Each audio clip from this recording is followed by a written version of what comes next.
성경을 읽다 보면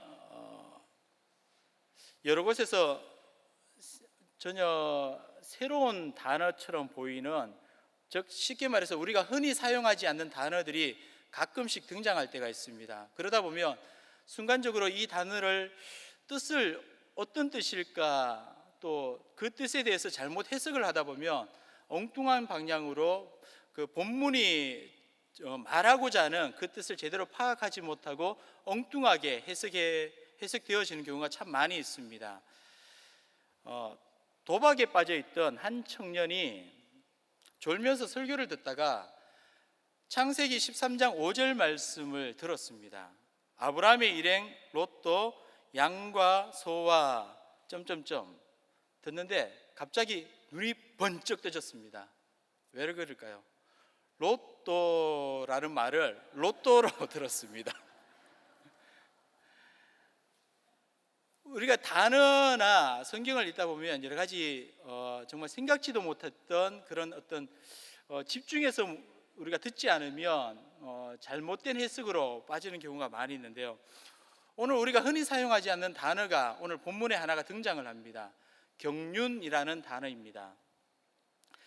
자전거 경기의 경륜이 아니고요. 이 경륜은 제목에 보시면 오이코노미아라고 오늘 제목을 잡았습니다. 오이코노미아, 헬라어로 오이코노미아가 경륜이라는 뜻입니다.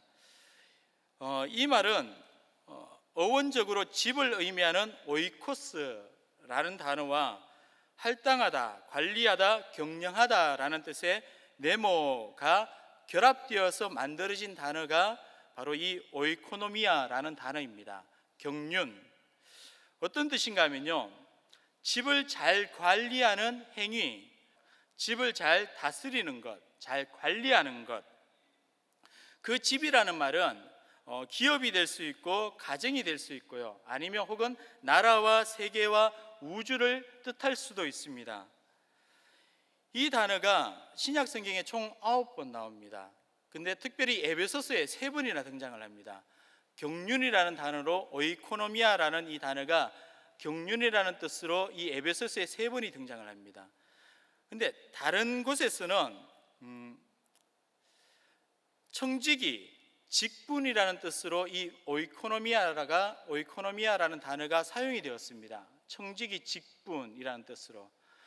다시 말한다면 이 경륜이라는 단어가 하나님의 관점에 있어서, 하나님의 입장에 있어서 경륜이라고 말한다면 하나님께서 이 세상 만물을, 천지 만물을 잘 관리하시고 다스려 가신다라는 의미로 하나님의 경륜, 하나님의 목적하심대로 하나님께서 치밀한 계획 속에서 이 만물을 다스려 가신다라고 볼 수 있고요, 우리 하나님께 지원받은 우리의 입장에 있어서 오이코노미아라고 사용을 한다면 청직이라는 의미로 이해할 수 있습니다. 또한 사명, 직분이라는 뜻으로 또한 의미로 생각을 할 수가 있습니다. 이 오이코노미아라는 단어가 또 어떻게 연결되어서 사용이 되는가 하면요, 재정관리와 상당한 비중을 두고 이 단어가 사용이 되어졌습니다. 여러분, 재정을 관리할 때에 어떻게 관리하십니까? 치밀한 계획 속에서 그 재정을 관리를 한다라고 분명히 생각을 합니다. 다시 말한다면요, 오이코노미아라는 단어가 사용될 때는 그만큼 적당히, 대충이라는 의미가 있는 것이 아니라 철저하게 계획을 세우고 치밀하게 집을 관리하고 다스리고 경영한다라는 의미가 이 단어에 포함이 되어 있습니다. 그런 의미에서 하나님의 경륜, 하나님의 오이코노미아라고 말을 한다면 관리자의 주체가 하나님이시기 때문에 하나님께서 직접 그의 집을 관리하시고 또 모든 만물을 통치하시는 하나님의 계획 속에 있는 커다란 경영 속에 하나님이 갖고 계신 계획, 하나님께서 정하신 영원한 목적을 의미하고 있습니다. 그래서 하나님의 경륜이라고 얘기한다면 우리를 향한 하나님의 놀라운 계획이, 치밀한 계획이 이 속에 있다라고 우리가 생각을 할 수 있습니다. 과연 어떤 계획일까요? 어떤 목적일까요? 하나님이 우리를 향한 그 경영하심이 어떤 경영하심일까요? 6절 말씀을 보시면요, 우리 함께 한번 읽어볼까요? 6절입니다. 이는 이방인들이 복음으로 말미암아 그리스도 예수 안에서 함께 상속자가 되고 함께 지체가 되고 함께 약속에 참여하는 자가 됨이라. 아멘. 이것입니다. 하나님이 우리를 향한 계획, 하나님께서 우리를 향한 목적하심, 하나님이 우리를 향하신 경륜, 하나님의 경륜이 무엇인가 하면요, 복음으로 말미암아 그리스도 예수 안에서 하나님의 가족이 되는 겁니다. 복음으로 말미암아 그리스도의 지체가 되는 겁니다. 복음으로 말미암아 성령 안에서 하나님이 거하실 처소가 되기 위하여 그리스도 예수 안에서 함께 지어져가는 예수님 자리가 되게 하시기 위한 하나님의 계획하심입니다. 하나님의 경륜입니다. 하나님이 우리를 향한 그 경륜은 바로 이방인들, 유대인들뿐만 아니라 이방인들이 전혀 하나가 될 수 없는 그들의 관계가 이 복음으로 말미암아 그리스도 예수 안에서 함께 상속자가 되어 함께 지체가 되고 함께 약속에 참여하는 자가 되었다라는 것입니다. 이것이 바로 우리를 향한 하나님의 경륜이십니다. 하나님의 계획하심이시고 하나님의 목적입니다. 왜 이렇게 만드셨는가? 그것은 이미 첫 시간을 통해서 우리가 확인했다시피 에베소서 1장을 통해서 말씀하고 있는 내용이 바로 그것입니다. 사도 바울이 이것을 알았기 때문에 우리에게 강조하고 있는 것이 바로 그것이거든요. 찬송하리로다. 바로 그것입니다. 하나님께서 왜 하나님의 경륜을 통해서 복음으로 말미암아 그리스도 예수 안에서 유대인과 이방인과 우리 모두를 하나님의 상속자로, 예수 그리스도와 함께 상속자로, 함께 지체로 약속에 참여하는 자로 만드셨는가? 그것은 그렇게 만드신 전능하신 하나님을 찬양하게 하시기 위해서 우리를 이렇게 섭리하셨다, 우리를 목적하신 대로 이렇게 이끌어 가셨다라고 말씀하고 계시는 것입니다. 그렇다면 이 하나님의 경륜이 지금 예수님 자리인 우리들과 어떤 관계를 맺고 있는지 두 가지만 오늘 말씀을 통해서 한번 살펴보겠습니다. 첫 번째로는요, 예수님 자리들은 하나님의 은혜의 경륜을 따라서 세워진 도구들이다라는 사실입니다. 예수님 자리들은 하나님의 은혜의 경륜을 따라서 세워진 도구들입니다. 1절과 2절 말씀을 에베소서 3장 1절과 2절 말씀을 보면, 이러므로 그리스도 예수의 일로 너희 이방인을 위하여 갇힌 자 된 나 바울이 말하거니와 너희를 위하여 내게 주신 하나님의 그 은혜의 경륜을 너희가 들었을 터이라 말합니다. 바울은 지금 감옥에 갇혀 있는 상태입니다. 그렇지만은 그가 감옥에 갇혀 있지만은 감옥에 갇힌 것으로 인해서 동요하거나 낙담하지 않고 있습니다. 이 본문을 이렇게 말씀하고 있는 내용을 통해서 보면 바울이 이러므로 그리스도 예수의 일로 너희 이방인을 위하여 갇힌 자 된 나 바울이지만은 너희를 위하여 내게 주신 하나님의 그 은혜의 경륜을 너희가 들었을 터이다 라고 강하게 선포하고 있습니다. 다시 말하면요, 바울이 지금 감옥에 갇혀 있지만은 그가 감옥에 갇힌 상태로 그것으로 인해서 낙담하는 것이 아니라 도리어 이것으로 인해서 내가 너희에게 강하게 선포하고 있는 것은 하나님의 은혜의 경륜을 내가 알고 깨달아서 너희에게 지금 강력하게 말하고 있다라는 것으로 얘기하고 있습니다. 담대하게 말씀을 전하고 있는 것을 볼 수가 있습니다. 이렇게 바울이 강력하게 담대하게 말씀을 전할 수 있는 그 이유는 이방인을 위해서 자신에게 주신 하나님의 은혜의 경륜을 깨달았기 때문입니다. 이방인을 위해서 자신에게 주신 하나님의 은혜의 경륜, 바로 그 은혜의 경륜이 이방인을 구원하시기 위한 하나님의 은혜의 경륜이었음을 분명히 깨달았기 때문입니다. 이것은 이미 에베소서 1장을 통해서 우리는 확인했습니다. 바로 이 은혜의 경륜이 창세전부터 그리스도 예수 안에서 우리를 향하신 하나님의 계획하심이다 라는 사실을 우리는 에베소서 1장 3절 이하를 통해서 확인이 되어졌습니다. 바로 이 하나님의 계획하심 속에서 하나님의 계획하심에 따라서 바로 하나님의 독생자이신 예수님께서 이 땅에 오셔서 십자가에 달려 죽으심으로 말미암아 하나님이 세우신 구속 사역을 완수해 주셨습니다. 완성해 주신 것입니다. 바로 예수님께서 하나님의 계획하심 속에 있는 이 구속 사역을 완성해 주셨고, 이 일을 성령 하나님께서 우리 각 사람에게 깨닫게 하시고 깨우치게 하시는 것입니다. 이렇게 우리를 향한 하나님의 구속의 은혜는, 구속의 사역은 하나님 한 분만의 사역이 아니라 바로 삼위일체 하나님의 사역들입니다. 성부 하나님이 창세전에 이미 계획하셨다면 그 계획하심 속에서 성자 예수님께서 일을 직접적으로 진행하셨고요, 그 일을 돕는 자로 성령 하나님께서 도와주셨고, 이 구속 사역이 완성된 것을 바로 우리에게 깨닫게 하시고 우리로 그 깨달음을 통하여 하나님을 찬양하고 하나님을 섬기게 하시는 역할로 성령 하나님이 지금 우리와 함께하고 계시는 것입니다. 이 놀라운 은혜를, 바로 이 놀라운 구속의 은혜를, 이 놀라운 하나님의 은혜의 경륜을 바로 모든 사람들에게, 저와 여러분들에게, 바로 이방인들에게 전하게 하기 위해서 하나님이 바울을 불러서 세우셨다라는 것입니다.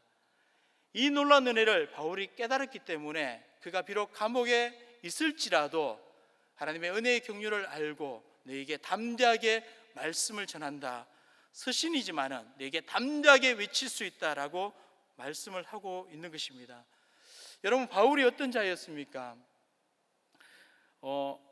예수님을 믿기 전에 아마 이런 얘기를 들어보신 적이 있을 겁니다.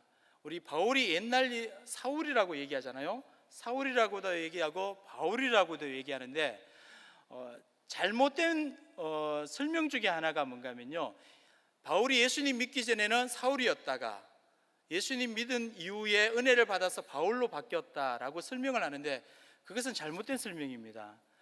바울의 이름이 히브리식으로 표현된 이름이 사울이고요, 바울의 이름은 로마식 표현이 바로 바울입니다.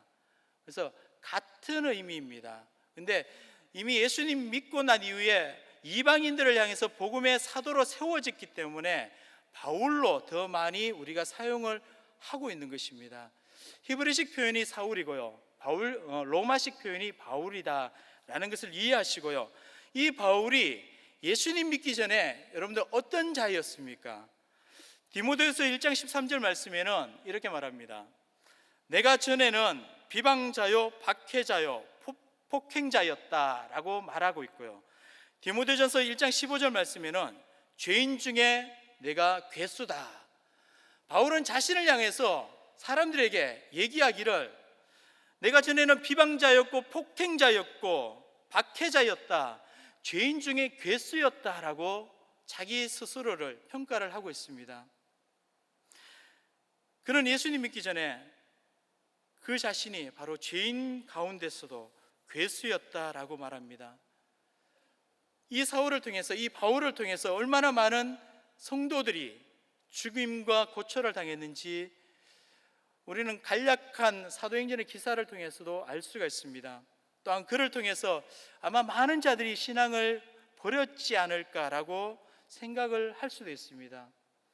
도저히 사울의 그 형편을 봤을 때에 용납할 수 없는 상황입니다. 그럼에도 불구하고 예수님께서는 이 바울을 그를 구원하여 주셨습니다. 다른 여러 사람과 달리 친히 그를 찾아가셔서 바울을 부르셔서 만나 주셨고 구원시켜 주셨습니다. 뿐만 아니라 그에게 이방인의 구원을 위한 하나님의 은혜의 경륜을 맡기셨다라고 분명히 말씀하고 계십니다. 여러분, 바울의 입장을 한번 생각해 보십시오. 얼마나 흥분이 되겠습니까? 구원받는 것만 해도 정말 은혜고 감격이 넘치는데 그 구원의 은혜뿐만 아니라 이방인들을 향해서, 세상 사람들을 향해서 하나님의 은혜의, 이 놀라운 은혜의 경륜을 전하는 복음의 일꾼으로 세워졌다라는 그 사실을 깨달았을 때에 바울의 그 은혜가 얼마나 정말 흥분이 감당할 수 없을 정도로 아마 풍부했을리라 분명히 생각합니다. 얼마나 감격이 넘쳤겠습니까? 이 구원의 은혜를 받은 것만으로 주체할 수 없는 그 기쁨이 거기다 더 나아가서 이방인의 구원의 사도로 세우셨다라는 이 감격이 정말 표현할 수 없을 정도로 뛰어났기 때문에 그는 바로 이 에베소 성도들뿐만 아니라 지금 저와 여러분들을 향해서도 동일하게 이 서신을 통해서 외치고 있는 것입니다. 찬송하라. 하나님을 찬송하라. 하나님의 은혜의 경륜을 통해서 복음으로 말미암아 우리가 예수 그리스도 안에서 한 가족이 되었고 하나님의 권속이 되었기 때문에 하나님만을 믿고 하나님을 찬송하라 라고 말씀하고 계시는 겁니다. 하나님의 은혜의 경륜을 이루기 위해서 하나님은 바울을 들어서 그의 은혜의 경륜을 전파하는 도구로 세워주셨습니다. 하나님이 바울을 세우신 것처럼 바로 예수님 자리인 저와 여러분들을 바로 오늘 이 시간에 하나님이 우리를 하나님의 은혜의 경륜을 전하기 위해서 이 자리에 세우신 줄 분명히 믿습니다.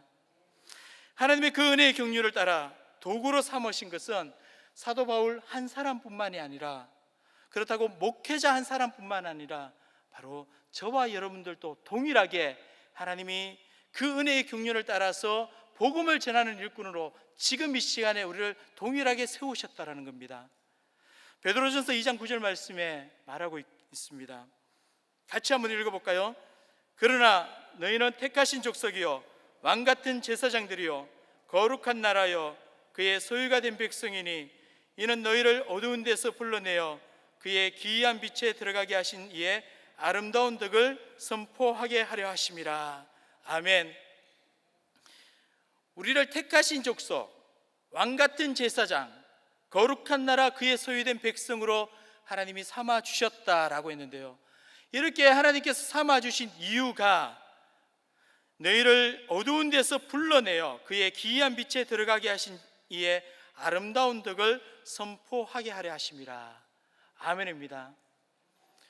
우리를 죄악 가운데서 구원하여 주신 하나님의 최고의 걸작품으로 만들어 주신 하나님의 이 놀란 은혜의 경륜, 하나님의 이 놀란 구원의 그 은혜, 이 놀란 아름다운 덕을 선포하게 하기 위해서 하나님이 우리를 불러주셔서 택한 족속이요 왕같은 제사장이요 거룩한 나라요 그의 소유된 백성으로 삼아 주셨다라고 말씀하고 계시는 겁니다. 사랑하는 성도 여러분, 저와 여러분들은 하나님의 은혜로 말미암아 이 은혜의 경륜을 따라서 예수 그리스도 안에서 하나님의 가족 된 자들입니다. 이렇게 하나님의 가족을 삼은 이유는 그저 우리만 구원받으라고 하나님이 가족 삼은 것이 아니라 우리만 구원받아서 하늘 나라에 가서 하나님과 함께 영원토록 찬양하기 위해서 하나님이 나를 부르신 것이 아니라 바로 너희를 어두운 데서 불러내어 그의 기이한 빛에 들어가게 하신 이의 아름다운 덕을 선포하게 하기 위해서 하나님이 우리를 부르셨다라는 겁니다. 하나님은 우리를 구원하여서 이 자리에 세워주셨다라는 겁니다. 그래서 우리의 모습을 통해서 하나님의 최고의 걸작품인 저와 여러분들의 모습을 통하여서 이방 사람들이, 믿지 아니하는 자들이 우리의 모습을 통해서 우리를 구원하여 주신 그 하나님의 놀라운 은혜를 찬양하며 그 하나님의 놀라운 은혜의 감동, 이 감격의 자리에 나오게 하는 것, 그것이 바로 우리를 통한 하나님의 놀라운 은혜인 줄 분명히 믿습니다. 우리를 하나님의 경륜에 따라 이 자리에 분명히 세워주셨습니다. 하나님 우리를 예수님의 자리를 통해서, 우리 모두의 예수님의 자리들을 통해서 하나님의 은혜의 경륜을 이루시는 계획을 지금도 가지고 계시고 지금도 이루어가고 계십니다. 하나님은 여러분들을 통해서 여러분들을 부르시고 구원하신 것은 바로 하나님의 이 놀라운 복음의 증거자로 삼기 위해서 하나님이 부르셨다라는 사실을 우리가 잊지 않고 살아가야 될 줄 분명히 믿습니다. 분명한 소명의식을 가지고 살아가십시오. 그럴 때 어떤 역경이나 어떤 공고나 어떤 환난이 우리에게 다가올지라도 여러분 당당하게 맞서서 이길 수가 있습니다. 아무리 큰 고난이나 시련이 오더라도, 억울한 일이 닥쳐오더라도 여러분들 분이 나는 것이 아니라, 원망으로 나를 지새우는 것이 아니라 능히 그 현장 가운데서도 하나님의 놀라운 은혜의 감동으로 말미암아 이길 수 있으리라 분명히 확신합니다. 여러분 요셉을 생각을 한번 해보십시오. 요셉처럼 어떻게 보면 세상에서 그처럼 억울한 일을 많이 당하고 원망스러운 일을 많이, 또한 오랫동안 경험했던 사람이 과연 있을까 한번 생각해 볼 필요가 있습니다. 생각해 봅니다. 형제들의 시기로 애굽의 노예로 팔리게 되었고요, 또한 열심히 일했음에도 불구하고 보디발의 아내 모함으로 감옥에 갇히게 되었습니다. 억울해집니다. 억울한 일이 계속해서 생깁니다. 자꾸 안 좋은 상황으로 자꾸 자신의 삶이 내몰리는 것처럼 그렇게 보여집니다.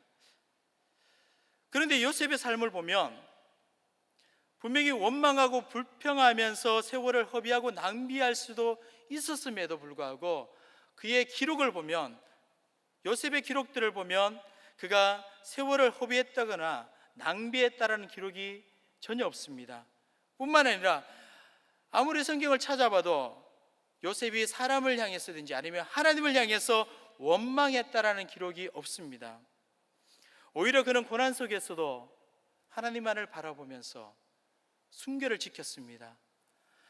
진실함으로 하나님께 나아갔던 것을, 하나님을 경외했던 것을 볼 수 있습니다. 그로 통해서 바로 하나님의 놀라운 구원의 역사가 이 요셉을 통해서 이루어진 것을 우리는 말씀을 통해서 확인이 되어집니다. 그의 아버지인 야곱의 가족들 뿐만 아니라 수많은 생명을 구원하게 된 그런 놀라운 통로가 되었음을 우리는 알 수가 있습니다. 어떻게 이런 일이 가능했을까요? 요셉이 원망하지 않고 불평하지 않고 오직 하나님만을 바라보면서 달려갈 수 있었을까요? 그것은 자신이 바로 하나님의 은혜의 경륜의 도구로 사용되었음을 알고 있었기 때문이지 않을까 생각합니다. 창세기 45장 5절 말씀을 보면 확인을 할 수 있다고 생각합니다. 당신들이 나를 이곳에 팔았다라고 해서 근심하지 마소서, 한탄하지 마소서. 하나님이 생명을 구원하시려고 나를 당신들보다 먼저 보내셨나이다. 요셉이 이 애굽의 노예로 팔려온 것, 또한 애굽의 감옥에 갇힌 것, 나중에 총리가 된 이 모든 상황들, 이 애굽에 온 것이 원망이나 불평거리가 아니라 이 창세기 45장 5절 말씀을 통해서 확인할 수 있는 것은 바로 이것입니다. 당신들이 나를 이곳에 팔았다라고 근심하거나 한탄하지 마십시오. 이것은 하나님이 생명을 구원하시려고 나를 당신들보다 먼저 보내셨습니다 라는 사실입니다. 요셉은 하나님의 구원의 경륜을 깨달았습니다. 하나님이 우리를 향한, 세상 사람들을, 하나님의 사랑한 자들을 향한 은혜의 경륜을 알고 자신이 이 하나님의 은혜의 경륜의 도구로 사용되었음을 깨달았기 때문에 그는 45장 5절 말씀을 통해서 형제들을 향하여서 이렇게 외치고 담대하게 선포할 수 있었던 것입니다. 사랑하는 성도 여러분, 우리가 처한 현장이 어떻게 보면 하나님의 복음을 전하는 현장이 될 수가 있습니다. 지금 내가 어려움을 당하고 있는 그 현장이 하나님의 복음의 통로가 될 수 있는 현장이 될 수가 있습니다. 요셉처럼 하나님이 나를 이렇게 보내신 것은 생명을 구원하시기 위해서 나를 먼저 보내셨습니다. 하나님이 생명을 건지시기 위해서 나를 먼저 이 현장에 이 상황을 겪게 하셨습니다 라고 하나님의 은혜의 경륜이 나를 도구로 사용하고 있음을 깨달으면서 믿으면서 나아가시기를 원합니다. 그럴 때 어떤 순간 가운데서도 낙심이 아니라, 절망이 아니라 하나님의 은혜가 우리에게 충만하게 넘칠 것이라 분명히 확신합니다. 우리는 이 생명을 살리는 이 의인의 경륜의 도구로 사용되기 위해서 우리 교회가 남아공 단기 선교를 시작해서 2016년에 많은 세계 곳곳에 선교 현장으로 달려갑니다. 좁게는요, 우리 3월 마지막 주에 VIP를 작정해서 새생명 축제가 있습니다. 여러분, 생명을 건지는 일에 하나님의 은혜의 경륜을 따라서 나를 이 은혜의 경륜의 도구로 사용되는 이 아름다운 현장에 여러분 함께 힘을 모아서 기도하면서 달려가기를 원합니다. 함께 동참하면서 또한 물질로서 아니면 기도로서 함께하여서 하나님의 생명을 건지는 이 일에 우리 모든 베드레 성도들이 함께 나아가는 놀라운 은혜의 현장들이 되어지시고 또한 은혜가 우리 모두에게 충만하기를 주의 이름으로 축원드립니다.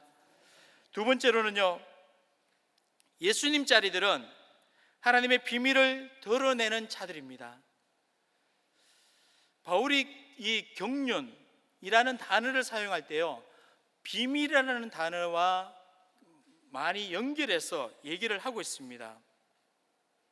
1장 9절 말씀에 경륜이라는 단어를 사용할 때도 비밀이라는 단어가 나오고요, 또한 3장 2절에서 4절 말씀에도 경륜이라는 단어를 사용할 때 비밀이라는 단어가 나오고, 또한 3장 9절 말씀, 또한 골로새서 바울의 서신서에서도 이 하나님의 경륜이라는 단어를 사용할 때 비밀이라는 단어를 함께 사용을 합니다. 이 비밀이라는 단어를 신비라는 말로 번역을 할 수가 있습니다. 그러므로 따라서 우리는 하나님의 집의 운영 계획, 즉 창세전에 정하신 하나님의 영원한 목적에 따라서 뭔가 신비한 것이 이 경륜 속에 있다는 것을 우리는 쉽게 이해할 수가 있습니다. 하나님의 경륜에는 바로 사람이 이성적으로 판단하고 생각할 수 있는 범위의 그 한계를 초월합니다. 우리의 이성으로 이해할 수 없는 정말 고차원적인 무엇인가 이 하나님의 경륜 속에 있습니다. 감추었던 비밀이 있다라고 바울은 그래서 3장 9절 말씀에 얘기합니다. 영원부터 만물을 창조하신 하나님 속에 감추어졌던 비밀의 경륜이 어떠한 것을 드러내게 하려 하심이라. 감추었던 이 비밀이, 하나님의 경륜이 드러내게 하심이라. 무엇을 통했어요? 3장 10절 말씀에 보면요, 이는 이제 교회로 말미암아 하늘에 있는 통치자들과 권세자들에게 하나님의 각종 지혜를 알게 하라 하심이니, 교회를 통해서 하나님의 비밀을 드러내신다라고 말씀하고 계십니다. 교회, 예수님 짜리들을 통해서, 하나님을 믿는 저와 여러분들을 통해서 하나님의 비밀을 드러내십니다. 이 교회를 바울은 이렇게 표현합니다. 에베소서 1장 22절에서 23절 말씀에 우리가 이미 확인했지만은요, 또 만물을 그 발 아래에 복종하게 하시고 그를 만물 위에 교회의 머리로 삼으셨느니라. 교회는 그의 몸이니 만물 안에서 만물을 충만하게 하시는 이의 충만함이니라. 바울이 교회를 어떻게 평가를 하고 어떻게 말하고 있는가 하면요, 예수 그리스도께서 교회의 머리이시다라고 얘기하고요, 그렇다면 교회는 머리 대신 예수님의 몸이다라고 바울은 얘기하고 있습니다. 성경의 많은 기록에서도 이 부분을 동일하게 얘기를 하고 있습니다. 이 신비 속에 가려진 하나님의 계획이 그리스도께서 오셔서 그의 몸인 교회를 세우시는 과정 속에 이 비밀이 드러나는 것을 우리는 알 수가 있습니다. 그래서 에베소서 3장 9절에서 10절 말씀에 얘기하고 있는 것이 바로 그 내용입니다. 감추어져 있는 비밀의 경륜이 이제 교회로 말미암아 각종 지혜를 알게 하려 하심이라. 교회를 통해서 드러난다라고 얘기하고 있습니다. 그 누구도 알 수 없었던 하나님의 신비한 그 비밀을 교회를 통해서 드러나고, 바울은 이 비밀을 알고 있었기 때문에 그는 계속해서 에베소서를 통해서 에베소 성도들뿐만 아니라 저와 여러분들에게 계속해서 얘기하고 찬송하라, 하나님을 찬송하라 얘기하고 있습니다. 그는 이렇게 이야기하면서 또한 1장 16절 19절에 기도하고 있고요, 또한 또 설명하고 있고 또 기도하고 있는 장면이 계속해서 반복해서 나오고 있습니다. 하나님의 경륜을 알고 그것을 설명하고 하나님 앞에서 동일하게 같이 또 하나님의 그 놀라운 은혜를 기도함으로 나아가고 있고, 또한 그 기도함으로 통해서 받은 그 은혜를 또 가르치고 있고 설명하고 있고 또 기도함으로 나아가고 있습니다. 그래서 우리는 항상 말씀과 기도가 같이 우리의 삶 속에서 같이 나가야 되는 것을 분명히 알 수가 있습니다. 사랑하는 성도 여러분, 바울은 이전의 삶이 사도행전 9장의 내용에 보시면 그의 이전에 예수님을 믿는 그 현장의 삶을 이렇게 얘기를 하고 있습니다. 주의 제자들을 향해서, 교회들을 향해서 그가 많은 핍박과 위협과 살기로 인해서 예수 믿는 자들을 다 잡아서 죽이려고 하기 위해서 제사장들에게 어떤 정서를 받아 이제 다메섹 그 현장까지 달려가고 있는 장면이 9장에 등장을 하고 있습니다. 다메섹으로 향하고 있을 때에, 다메섹에 있는 교회를 멸하는 목적으로 가고 있을 때에 그는 바로 예수 그리스도를 만나는 장면이 9장에 기록이 되어 있습니다. 바울을 찾아간 그 예수님이 하신 질문이 바로 이것입니다. 내가 어찌하여 나를 핍박하느냐? 나는 내가 핍박하는 예수라 라고 얘기합니다. 여러분, 바울이 예수님을 만난 적이 있습니까? 없습니다. 그죠? 바울은 예수님을 직접적으로 만난 적이 없습니다. 바울은 예수 믿는 자들을 핍박했습니다. 교회를 향해서 핍박하고 박해를 했습니다. 그럼에도 불구하고 바울을 찾아오신 예수님은 네가 어찌하여 나를 박해하느냐? 나는 내가 박해하는 예수다 라고 얘기하고 있습니다. 여기서 바울은 깨달았습니다. 그가 이전에 스데반 집사님을 많은 사람들이 돌로 스데반 집사님을 칠 때에 그 현장 가운데도 바울이 있었습니다. 스데반 집사님이 하는 얘기가 모든 얘기들을 듣고 있었고요. 또한 이곳에서 네가 어찌하여 나를 박해하느냐 하는 예수님의 메시지를 통해서 바울이 깨달았던 것은 바로 이것입니다. 예수님이 하나님과 동격인 주님이시고 교회가 예수 그리스도의 몸이요 하나님의 집이라는 사실을 바로 이 현장 가운데서 그가 깨달았다는 것입니다. 그래서 예수님께서는 교회를 핍박하는 것이 곧 예수님 자신을 핍박하는 것이라고 바울에게 얘기하고 있는 것입니다. 교회가 예수 그리스도의 몸이기 때문입니다. 바로 예수님이 교회의 머리가 되시고 교회는 예수님의 몸이기 때문에 예수님과 교회가 하나이기 때문에 바울에게 예수님이 하고 있는 얘기가 바로 내가 나를 박해하고 있다라는 이 사실이 네가 교회를 박해하는 것이 결국에는 나를 박해하는 것이다 라고 강하게 얘기하고 있는 것입니다. 이 말을 들었을 때에 바울은 그 자리에서 그냥 주저앉고 모든 것을 내어놓고 바로 예수 그리스도를 영접하여서 바로 예수 그리스도를 증거하는 도구로 사용되어졌음을 우리는 알 수가 있습니다. 예수님께서 바울에게 하신 말씀이 바로 예수님의 몸과 지체들에게 한 것이 곧 바로 예수님 당신 자신에게 한 것이다 라고 말씀하고 있는 것입니다. 그렇지 않습니까? 여러분, 우리가 누가 나에게 나의 몽둥이로 나의 팔이나 다리를 때린다고 해서 우리가 그 사람에게 너는 왜 나의 팔이나 다리나 어깨나 몸을 때리냐라고 길게 장황하게 설명하지 않습니다. 그냥 때리는 그 대상에게 네가 왜 내 몸을 때리니? 네가 왜 나를 때려? 라고 그냥 얘기를 합니다. 예수님이 하신 얘기가 바로 이것입니다. 예수님의 지체인 성도들을 향해서 핍박하는 것이 곧 예수님 당신 자신을 향한 핍박이라고 얘기하는 겁니다. 교회를 향한 핍박이 결국에는 예수님 당신 자신을 향한 핍박이다 라고 얘기를 하고 있는 것입니다. 머리와 몸이 하나이듯이 예수님과 예수님의 몸인 교회도 하나이기 때문입니다.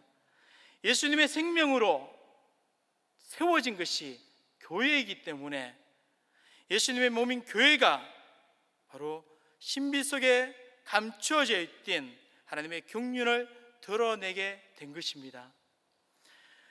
예수님과 교회가 하나이기 때문에 바로 오늘 이 말씀에 속에 있는 비밀의 경륜, 하나님이 열방을 향한 복음으로 말미암아 그리스도 안에서 하나 되게 하시는 이 은혜의 경륜, 감추어져 있던 이 은혜의 경륜이 바로 몸된 예수님의 몸된 교회를 통해서 이제 세상에 드러난다라고 얘기하고 있는 것입니다.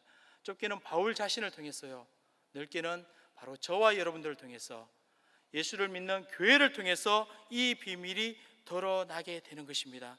바울은 자신이 이러한 신비한 경륜을 전파하는 일꾼이 되었다는 사실에 또한 이 경륜이 복음이고 이것이 드러나는 통로가 바로 교회라는 사실을 바로 에베소서 3장 5절에서 10절 말씀을 통해서 우리에게 가르쳐 주고 있는 것입니다.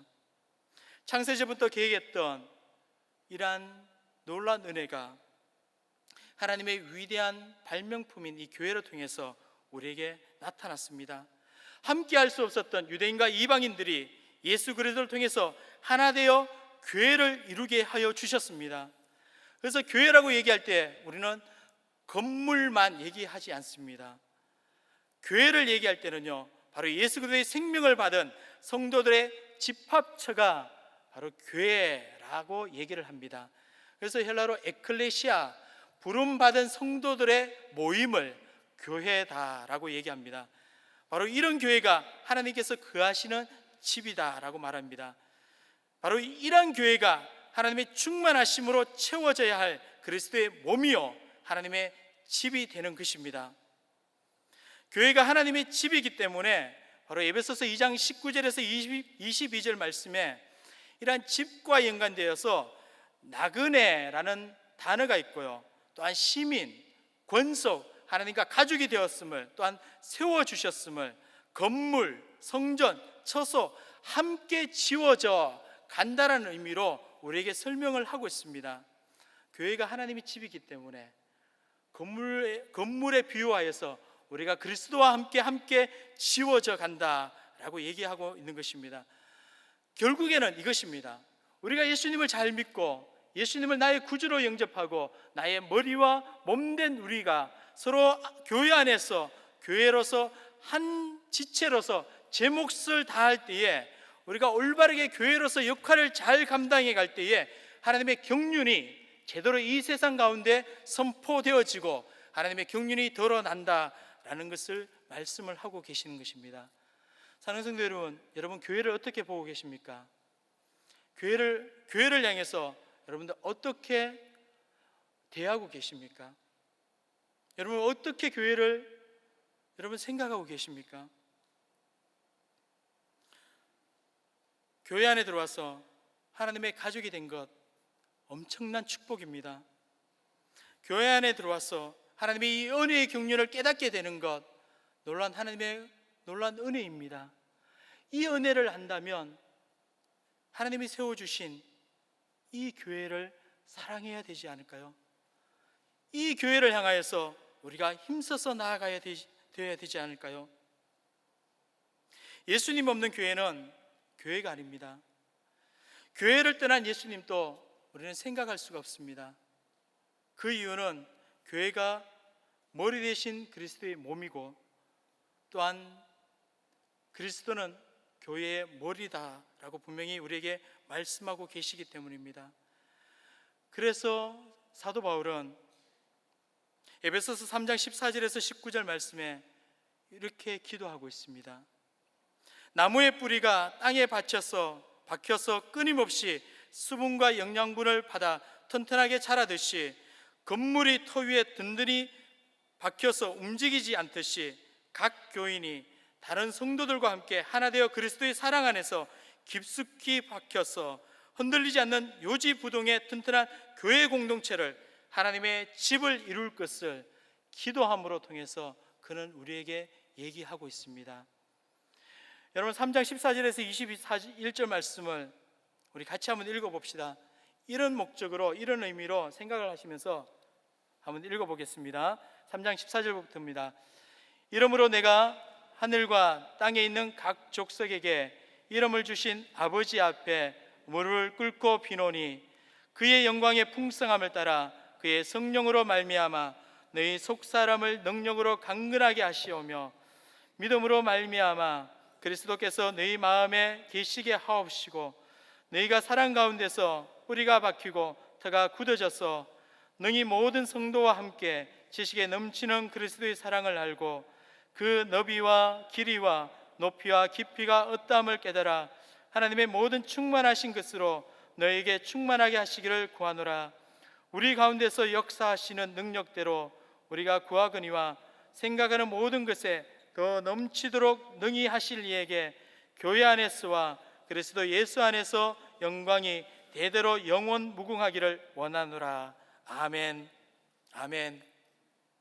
교회 공동체는 하나님의 모든 충만하신 것으로 충만하게 되는 것이다 라고 얘기하고 있으면서요, 이렇게 바울은 교회를 향해서, 또한 하나 된 우리 성도들을 향해서 하나님을 향해 이렇게 무릎 꿇고 기도하며 빌고 있습니다. 사랑하는 성도 여러분, 이 기도 내용이 예수님 자리인 저와 여러분들의 기도의 내용이 되어야 될 줄 분명히 믿습니다. 우리가 교회를 향해서, 우리 성도를 향해서 예수님과 떨어질래야 떨어질 수 없는 그 교회를 향해서 또한 저와 여러분들 우리 모두를 향해서 하나님께 바울처럼 이렇게 기도하기를 원합니다. 그리스도께서 너희 마음에 계시게 하옵시고 너희가 사랑 가운데서 뿌리가 박히고 터가 굳어져서 너희 모든 성도와 함께 지식에 넘치는 그리스도의 사랑을 알고 하나님의 모든 충만하신 것으로 너희에게 충만하게 하시기를 구하노라. 우리가 서로를 향해서, 교회를 향해서 기도해야 될 내용이 바로 이 내용입니다. 여러분은 교회는 예수님의 핏값으로 사신 그리스도의 몸입니다.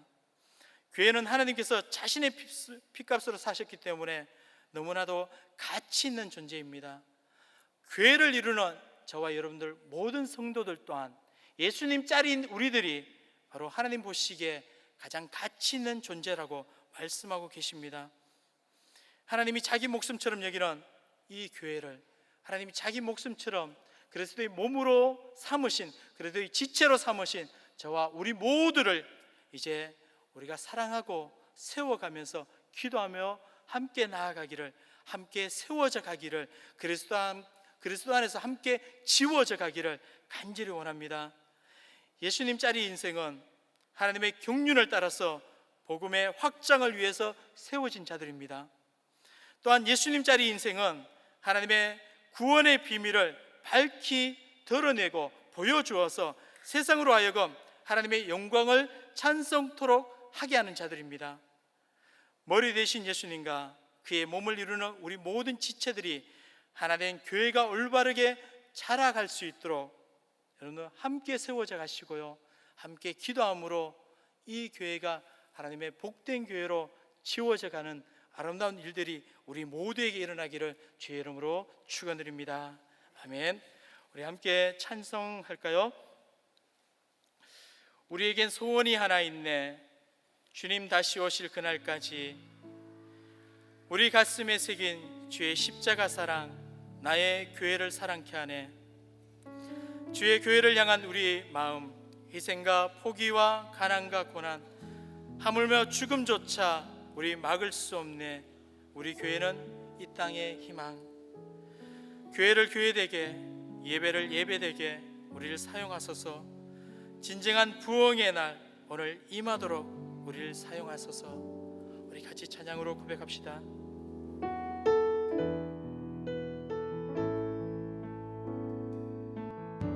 우리에겐 소원이 하나 있네,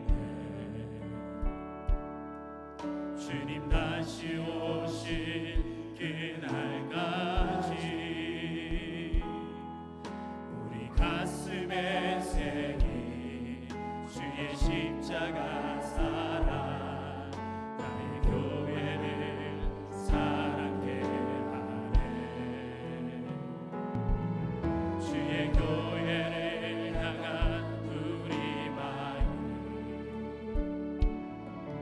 희생과 포기와 가난과 고난, 하물며 죽음조차 우리 막을 수 없네.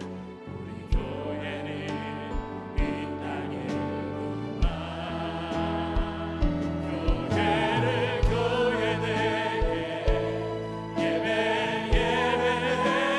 예배되게 우리 사용하소서. 진정한 부흥의 날 오늘 임하도록 우리 사용하소서. 우리에게 소원이, 우리에게 소원이 하나 있네, 주님 다시 오실 그날까지. 주님 다시 오실 그날까지. 우리 가슴에 새긴 가슴에 주의 십자가 사랑, 주의 십자가 사랑, 나의 교회를 사랑케 하네. 주의 교회를 향한 우리 마음, 희생과 포기와 가난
함께 기도하겠습니다. 우리 교회를 위해서 기도하겠습니다.